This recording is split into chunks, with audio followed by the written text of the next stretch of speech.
मंत्री धनंजय मुंडे पुन्हा एकदा कॅबिनेटच्या बैठकीला गैरहजर राहिले। मुंडेंच्या राजीनाम्याची मागणी होत असताना गेल्या काही दिवसात मुंडे कॅबिनेटला गैरहजर राहत आहेत। दरम्यान आजच्या गैरहजेरीवरून मुंडे यांनी राजीनामा दिलाय की काय असा टोला दमानी यांनी लगावला। पाहूया।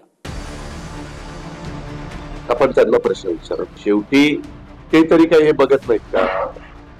नैतिकतेवरून राजीनामा द्यायचा की नाही हे धनंजय मुंडेंनाच विचारा असं सांगून अजित पवारांनी हात झटकले आणि त्यानंतर पुढच्याच कॅबिनेटच्या बैठकीला मंत्री धनंजय मुंडे पुन्हा एकदा गैरहजर राहिले।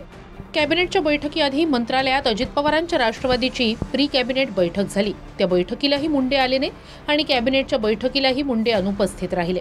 त्यामुळे आता धनंजय मुंडेंनी राजीनामा दिला की काय, दिला असेल तर आनंदच आहे असा खोचक टोला दमानी यांनी लगावला।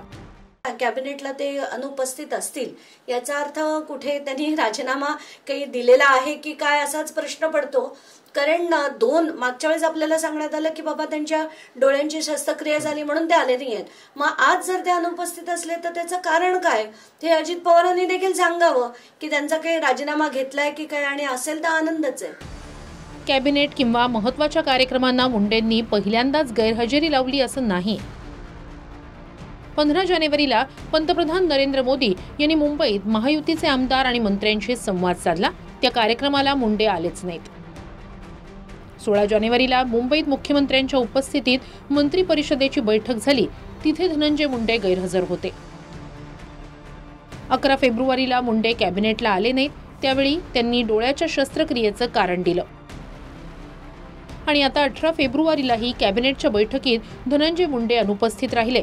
शस्त्रक्रियेमुळे येणं शक्य झालं नसल्याचं धनंजय मुंडेंच्या कार्यालयाकडून सांगण्यात आलं।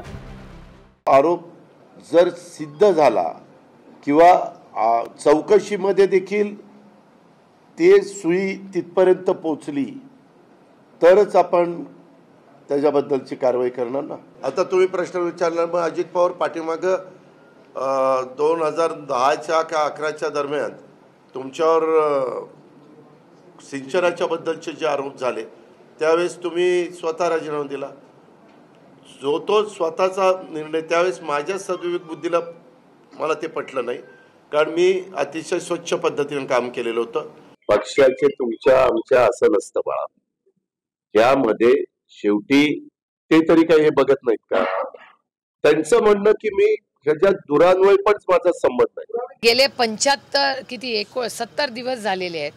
संपूर्ण देशामध्ये आपला जिल्हा गाजतोय, तालुक्याची बदनामी होते, राज्यात रोज हेडलाईन मध्ये आहेत, प्लस पक्ष संघटना कुटुंब सगळ्यांचीच होते ना बदनामी। तरी म्हणजे मला आश्चर्य वाटते की नैतिकतेने एखादा असता तर म्हणला असता की जर पक्षाची राज्याची सगळ्यांची बदनामी होत असेल तर मी थोडा वेळ नैतिकतेमुळे बाजूला होतो। तो धनंजय मुंडेंनी राजीनामा द्यायचा की नाही हे मुख्यमंत्र्यांचे अधिकार आहेत असं सरपंच संतोष देशमुखांचे भाऊ धनंजय देशमुख यांनी म्हटलंय। जे गावकरी बोलत आहेत, जे लोकप्रतिनिधी बोलत आहेत, तर ते मुख्यमंत्री उपमुख्यमंत्री यांचे जे अधिकार आहेत, यांचे जे कामं आहेत, ते आपण त्याच्याविषयी बोलू नाही शकणार। आपण न्यायाच्या भूमिकेत आहेत, आपल्याला न्याय पाहिजे, आरोपींना फाशी पाहिजे, आपण हेच बोलणार। सरपंच हत्या प्रकरणात तिहेरी चौकशी सुरू आहे, त्यामुळे तपास होईपर्यंत वेट अँड वॉचची भूमिका अजित पवारांनी घेतली। पण 2 दिवसांआधी सिंचन घोटाळ्यातील आरोपांनंतर स्वतःच्या नैतिकतेतून राजीनाम्याचा दाखला देत त्यांनी सूचक संदेश दिला। पण राजीनामा हवा की हल्लेखोरांना फाशी हवी म्हणत राजीनामा देणार नाही हे अप्रत्यक्षपणे धनंजय मुंडेंनी याआधी सांगितलंय। भूमिका आपण स्वतःहून मांडल्यानंतर त्याच्यानंतर काही जण राजकारण करत असतील तर ते राजकारण फक्त माझा राजीनामा घेण्यापुरतं आहे का स्वर्गीय संतोष देशमुखला खऱ्या अर्थानं न्याय देऊन ज्यांनी कुणी अशी निर्गुण हत्या केलेली आहे त्यांना फासावर लटकवणं महत्त्वाचं आहे का माझा राजीनामा घेऊन एका समाजाला मला या पद्धतीनं टार्गेट करून त्याचा फायदा घ्यायचा, हा ज्याचा त्याचा विचार करण्याचा भाग आहे। पण माझं सरळ मत आहे की या बाबतीत जे कोणी गुन्हेगार असतील त्यांना फासावर लटकवलं पाहिजे। कॅबिनेटच्या बैठकीत गैरहजर राहिल्यानं मुंडेंवरून चर्चा सुरू झाली, पण स्वतः मुख्यमंत्र्यांकडूनही निर्णय अजितदादांनाच करायचा आहे हेही वारंवार सांगण्यात आलंय। त्यांच्या राजीनाम्याच्या संदर्भात अजितदादांनी स्पष्ट भूमिका मांडलेली आहे.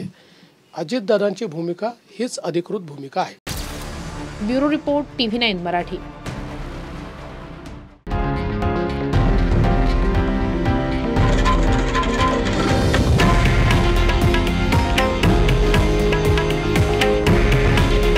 हे आहे देशातील नंबर 1 न्यूज नेटवर्क आणि आपण पाहत आहात TV9 मराठी.